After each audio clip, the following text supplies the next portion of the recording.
I'm Father Constantinos Mutiro from Kenya, and Kenya is in the Patriarchate of Alexandria and all Africa, and the Patriarch is by the name Theodoros. And in Kenya I run a mission center and an orphanage by the name St. Irene's Orthodox Mission and an orphanage. And I am also a married priest as well, to one wife by the name Teresa, and I've got a son by the name Modestos. The reason why I'm here in Poland is because I got an invitation from one of my friends here, Anne, who visited us in Kenya. And after that we made connection on how I would come here, and now I am here in Poland. In Kenya we have got 3 dioceses, and we have got 2 bishops currently. They used to be 3, but unfortunately one died by the name Athanasius Akuda. But at the moment now we have got 2. That is Archbishop Macarius and another one, Neophytos Kongai. Archbishop Macarius is responsible now for 2 dioceses, that of Nairobi and Central Kenya, and Kisumu and Western Kenya. And the other bishop, Neophytos, is in charge of Nyeri and Mount Kenya. And generally the population of Orthodox Christians in Kenya is 1.5 million, and surprisingly I came to discover that we are more than, our number is higher than here, because I thought probably it's the opposite, but we are many than Orthodox Christians here in Poland. And in Kenya we are Orthodox did not spread as fast as other denominations like Roman Catholic and Protestant. So we find ourselves like we are the minority in comparison with others. And this could be because we did not get the missionaries like other denominations who spread the faith, the Orthodox faith, very fast. So to us, it becomes a challenge actually to spread the faith now, because Orthodox in many regions of Kenya is not known as one would expect. So sometimes we want to talk about Orthodoxy to people, but they are like, you mean that is faith? From where? So it becomes difficult, and we find ourselves learning missions so that we can bring people together, so that we can teach them the doctrines of our faith, catechize them, and then eventually we baptize them. And that's one of the things that made me to start a mission, because we don't have people to preach to. How are we going to spread the faith? We need the people. So to bring people together, we had to start missions like providing food, shelter, health care, education, and through such mission, you find that you have now people and you start preaching to them. And that is one of the things that made me to start the mission.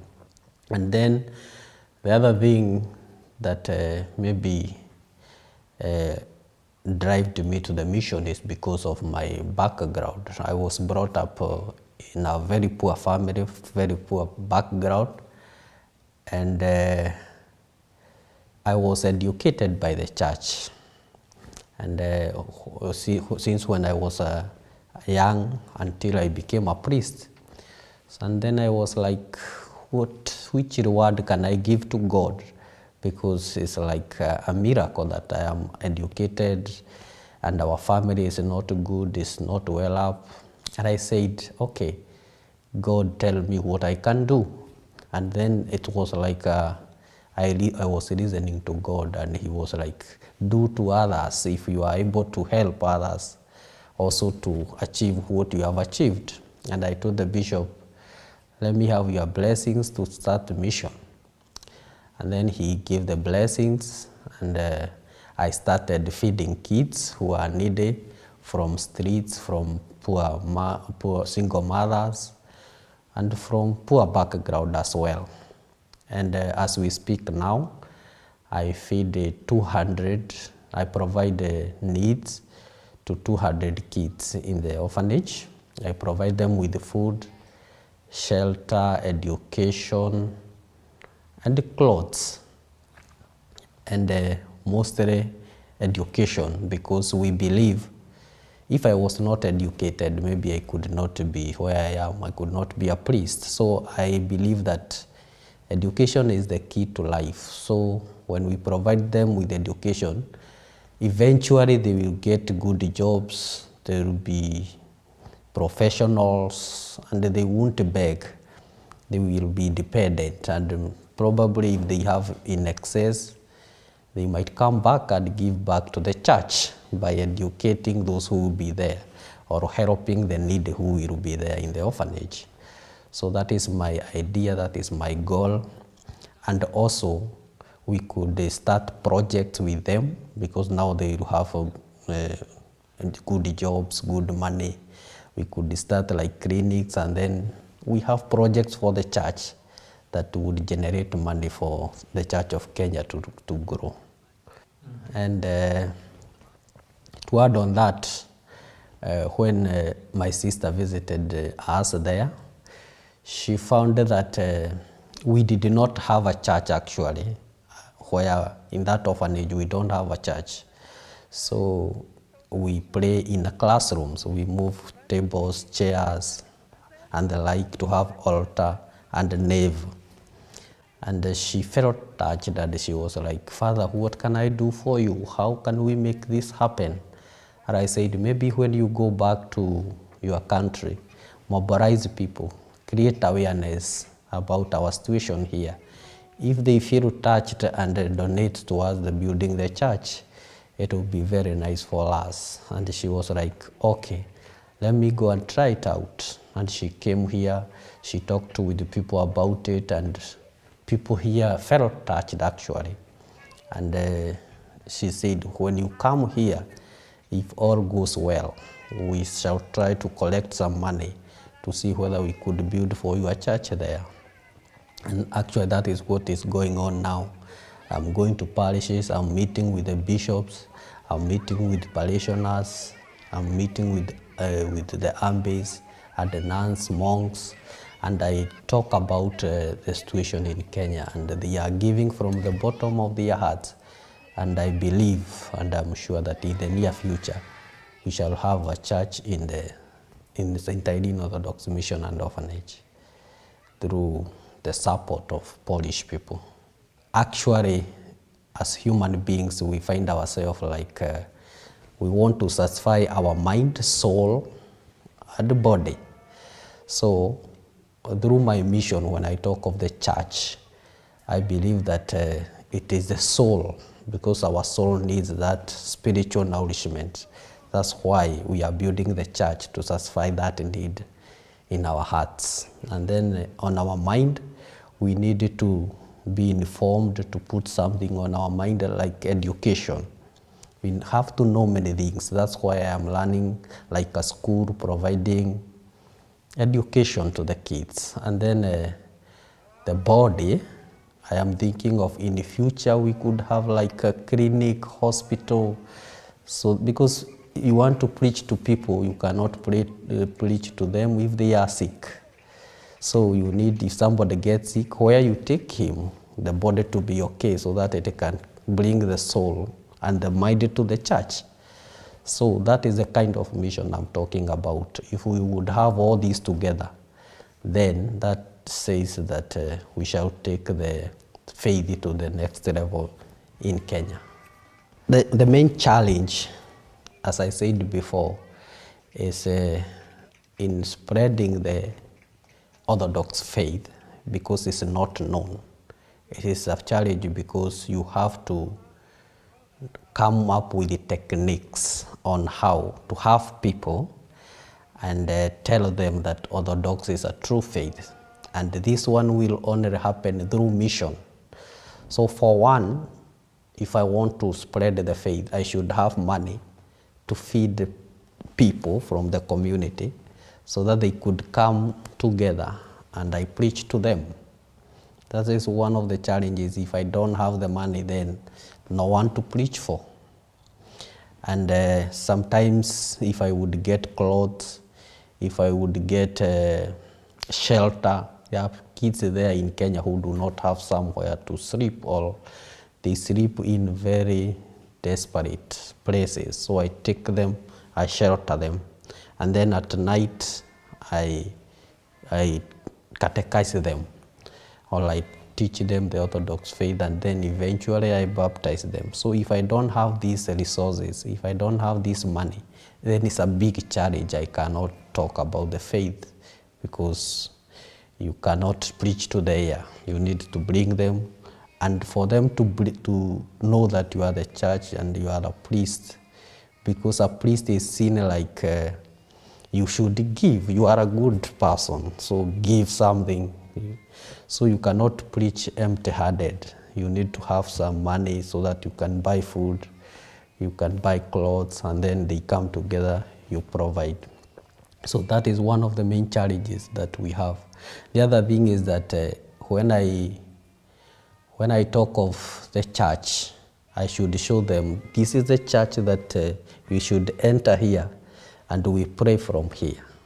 Our praying place is this church. I don't have the church, so I want to preach. I have baptized many kids, but at the end of it all, they get surprised because I tell them, get in the classroom, and I start the liturgy. So it is awkward actually to me that I talk of the church, and when they get baptized, they are Orthodox, they get in the classroom. So I find it difficult, but I believe that it's a step that I have taken, because if we build the church now through the support of the Poland people, then it won't be a challenge anymore, because after baptizing them, enter in the church, divine liturgy, and then I'll have done something now. So that is the second challenge, that we do not have a church built in an Orthodox design to show that this is our church, how it looks like. But I know that by the grace of God, it will come to happen. Another challenge is education. We do not have the best schools.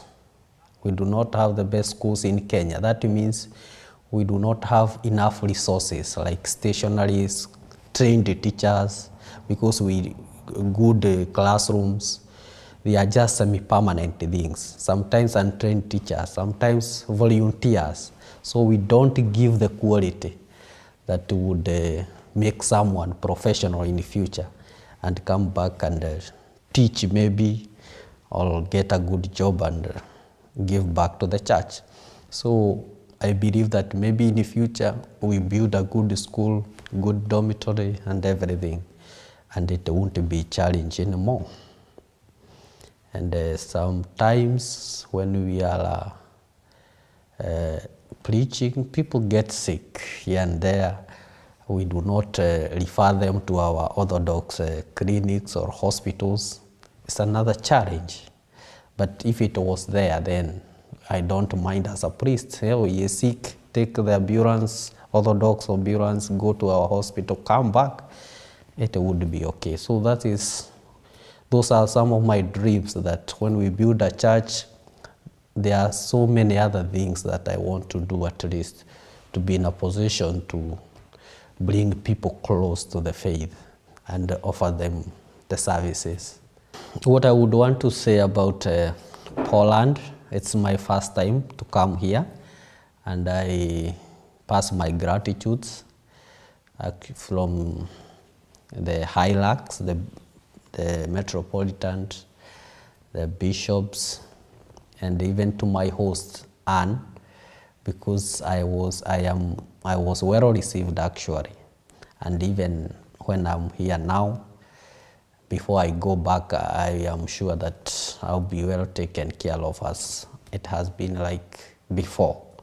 So I feel at home, and I feel like I am to the right place with the right people, and it's like a stamp that Orthodox is universal, because we read that our church is universal in Kenya, in America, in Europe.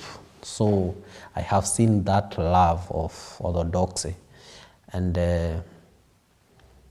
what amazed me most actually here is that the bishop are so much humble. They wanted to celebrate with me the divine liturgy. They gave me that opportunity to come close to them, because sometimes we feel that it's not easy to go close to the bishop. But here they would call me, come, take with me photos, ask me questions. And I felt, yes, this is the brotherhood of Orthodoxy.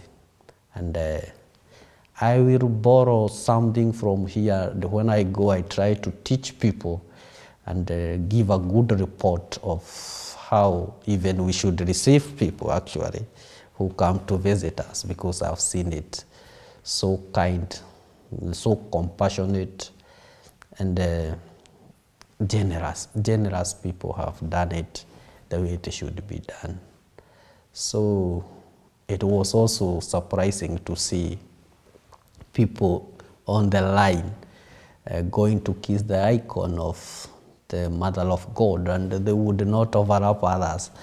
That showed me the connection that the people and the saints is strong.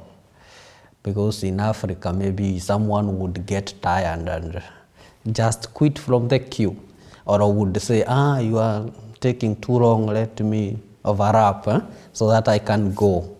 But here the queue doesn't matter how long it will take to go and kiss, but I have to be on the line.